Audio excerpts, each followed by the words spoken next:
بسم اللہ الرحمن الرحیم۔ جیسے کہ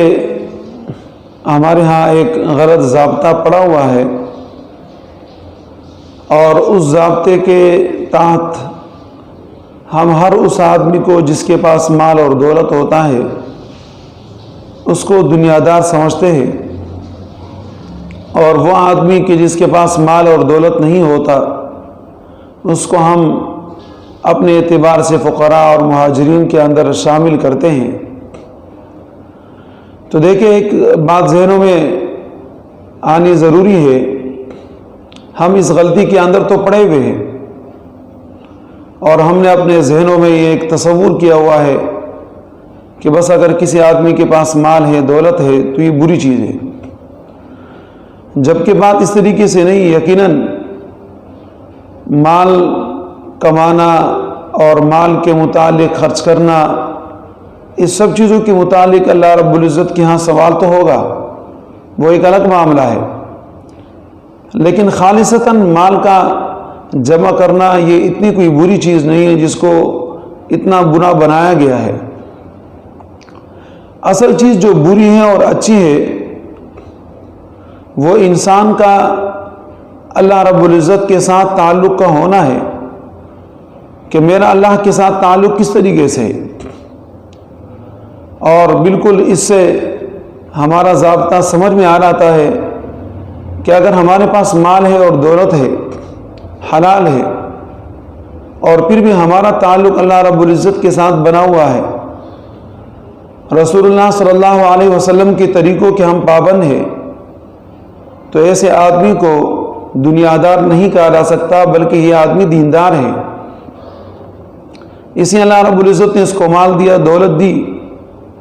لیکن مال اور دولت کو اس نے بے جا خرچ نہیں کیا،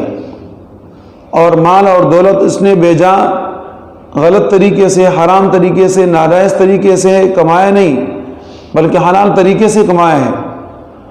اور اس کے باوجود وہ اللہ رب العزت کے حکم کی بجاوری کرتا ہے، رسول اللہ صلی اللہ علیہ وسلم کو مطیع اور فرمان بردار ہے۔ تو ایسے آدمی کے متعلق یہ تصور کرنا کہ یہ دنیا دار ہے، یہ غلط ہے، بلکہ یہ دیندار آدمی ہے۔ اسی علماء فرماتے ہیں کہ آسان سی بات یہ ہے،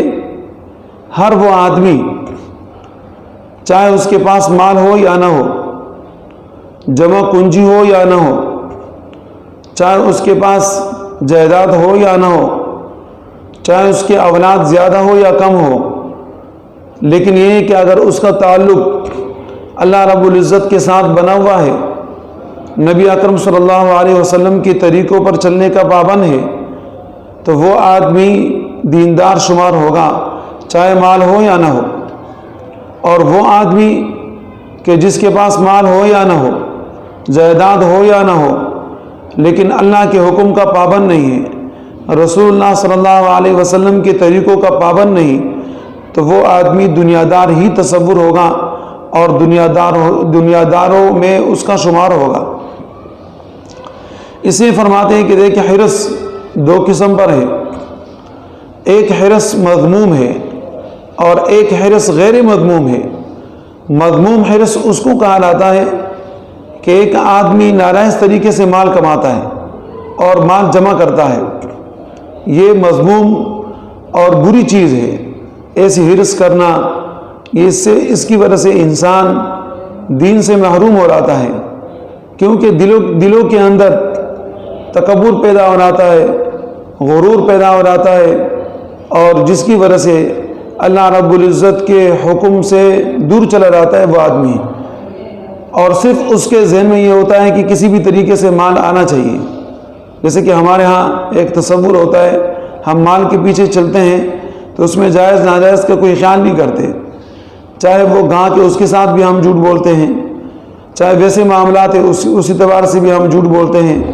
ہم یہ نہیں دیکھتے کہ یہ پیسہ حلال کا یا حرام کا ہے، بس یہ کہ ہم اپنے پاس جمع کرنا شروع کر دیتے ہیں۔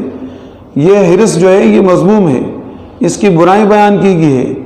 اور نبی اکرم صلی اللہ علیہ وسلم نے تو ایسے آدمی کے متعلق یہ فرمایا کہ لعن عبد الدینار و عبد الدرہم، کہ دینار والے اور درہم والے انسان کے اوپر اللہ کی طرف سے لعنت ہے، اس کے اوپر لعنت کی گئی ہے۔ اسی کہ وہ آدمی اس کے پاس پیسہ ہے، دولت ہے، وہ بولتا ہے، اور جس کے پاس ہے اسی کا بولتا ہے، اور پیسے کو وہ سب چیز سمجھتا ہے۔ تو ایسے آدمی کے متعلق نبی علیہ السلام نے پیشن گوئی فرمائی کہ اللہ کی طرف سے ایسے آدمی کے متعلق لعنت ہے، یہ ایک بری چیز ہے۔ اور اسی طریقے سے دوسرے حدیث میں نبی اکرم صلی اللہ علیہ وسلم فرماتے ہیں کہ اگر کسی بیڑیے کو کسی بھوکے بیڑیے کو بکریوں کے درمیان چھوڑ دیا جائے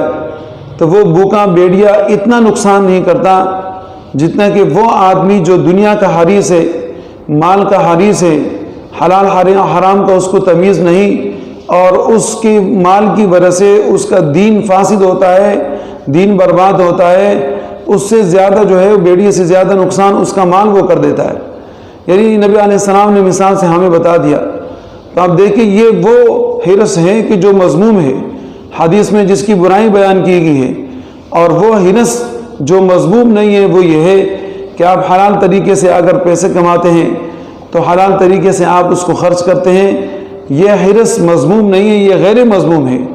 نبی اکرم صلی اللہ علیہ وسلم کی موجودگی میں صحابہ کرام نے مال جمع فرمایا اور مال ان کے پاس رہا،